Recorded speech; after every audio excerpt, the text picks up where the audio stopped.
ọ̀pọ̀lọpọ̀ ló ti rí ìròyìn ọkùnrin kan tó pa ọ̀dọ́mọbìnrin kan tó ń jẹ́ Afso Yetunde Lawal tí wọ́n sì ti dájọ́ ikú fún òun náà. Fún ọ̀pọ̀lọpọ̀ ènìyàn, ìgbà àkọ́kọ́ ni èyí tí wọ́n kọ́kọ́ gbọ́ orúkọ ọ̀dọ́mọbìnrin náà, ṣùgbọ́n òtítọ́ ni pé ìṣẹ̀lẹ̀ búburú yìí bẹ̀rẹ̀ láti oṣù díẹ̀ sẹ́yìn. Ọ̀pọ̀lọpọ̀ nǹkan ló sì ṣẹlẹ̀ kí ìdájọ́ náà tó dé. Nítorí náà, lónìí a fẹ́ sọ̀rọ̀ láti ìbẹ̀rẹ̀ pẹ̀pẹ̀, láti ṣàlàyé bí gbogbo rẹ̀ ṣe bẹ̀rẹ̀, ohun tó ṣẹlẹ̀ sí Afso àti bí wọ́n ṣe ìdájọ́ fún ọkùnrin tó gbẹ̀mí rẹ̀, ìyẹn Rahman Bello. Bí ìṣẹ̀lẹ̀ náà ṣe bẹ̀rẹ̀ leléyìí. Gbogbo rẹ̀ bẹ̀rẹ̀ ní ọjọ́ 10 oṣù kejì ọdún 2025. Afso, ọmọ ọdún 24 tó jẹ́ akẹ́kọ̀ọ́ ọdún ìkẹyìn ní Kwara State College of Education. Ó lọ síbi ayẹyẹ ìsọmọlórúkọ ọ̀rẹ́ rẹ̀ kan ní ìlú Ìlọrin. Lẹ́yìn náà, ní ọjọ́ yẹn kan ṣoṣo, ó gba ìpè fóònù láti ọ̀dọ̀ ẹnìkan tó ti ń bá sọ̀rọ̀ lórí Facebook tó jẹ́ ọkùnrin kan tí orúkọ rẹ̀ ń jẹ́ Abdulrahman Bello, tí a túmọ̀ sí Rahman Bello. Ó jáde lọ pàdé rẹ̀, ìyẹn ló sì jẹ́ ìgbà ìkẹyìn tí ẹnikẹ́ni tún rí i láyé. Wọ́n gbìyànjú láti pe ẹ̀rọ ìbánisọ̀rọ̀ rẹ̀, ṣùgbọ́n ẹ̀rọ ìbánisọ̀rọ̀ rẹ̀ wà ní pípa, kò sì padà sílé mọ́. Àwọn ìdílé rẹ̀ bẹ̀rẹ̀ sí ń wá a kiri. Nígbà tí gbogbo ìgbìyànjú kò já sí àṣeyọrí fún wọn, wọ́n polongo rẹ̀ pé ó ti sọnù. Báyìí làwọn ọlọ́pàá ṣe bẹ̀rẹ̀ iṣẹ́ ìwádìí nípa ẹ̀rọ ìbánisọ̀rọ̀ rẹ̀. Wọ́n rí ibi ìkẹyìn tó lọ, ìyẹn ní ìyàrá Rahman Bello ní ìlú Ìlọrin. Nígbà tí àwọn ọlọ́pàá dé ibẹ̀, ohun tí wọ́n rí yà wọ́n lẹ́nu.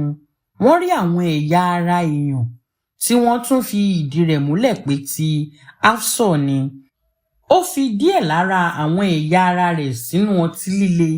Wọ́n mú Bello lẹ́sẹ̀kẹsẹ̀ pẹ̀lú àwọn ọkùnrin 4 mìíràn tí wọ́n fura sí pé wọ́n tún wà nínú ọ̀ràn náà. Ní ìbẹ̀rẹ̀, Rahman sọ pé Afso kú nítorí ikọ́ ife tí olóyìnbó ń pè ní asthma. Nígbà tí wọ́n jọ wà pọ̀, ó ní ìpayà mú òun sì lọ bá a wá inhaler. Òun sì bá a tó ti kú nígbà tí òun padà délé. Ó jẹ́wọ́ pé òun ti gé òkú rẹ̀. Ó ní nítorí pé ọkàn òun dàrú, òun sì ń bẹ̀rù. Ṣùgbọ́n lẹ́yìn náà, ìtàn rẹ̀ yí padà. Ó jẹ́wọ́ pé òun lòun pa á.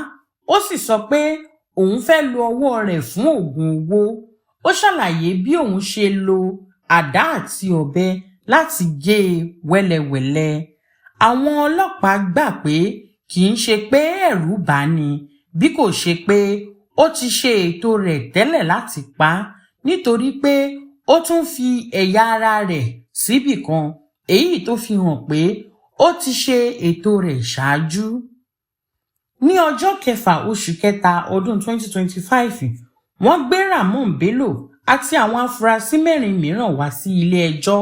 Láti ìbẹ̀rẹ̀, Rahman sọ pé òun nìkan lòun dá iṣẹ́ náà ṣe. Ó sì sọ pé àwọn yòókù jẹ́ aláìṣẹ̀ lásán ni.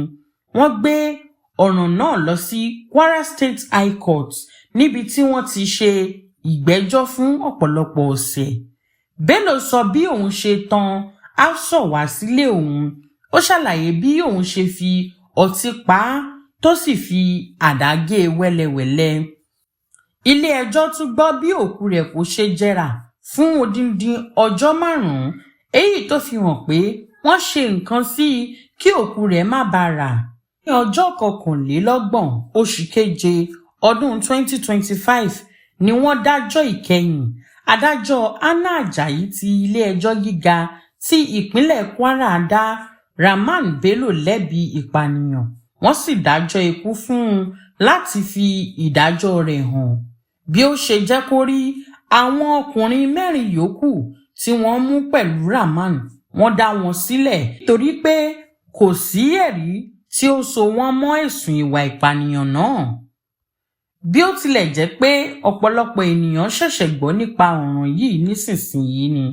Ìṣẹ̀lẹ̀ yìí bẹ̀rẹ̀ láti oṣù díẹ̀ sẹ́yìn nígbà tí ọ̀dọ́mọbìnrin kan jáde lọ pàdé ẹnìkan tó fọkàn tán látorí Facebook.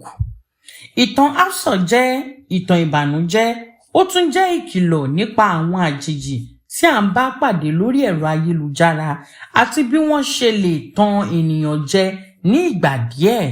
Adájọ́ ti dá ẹjọ́ tí ó tọ́, ṣùgbọ́n ìtàn búburú yìí kò lè parẹ́ láti ọkàn àwọn ènìyàn Hafsat.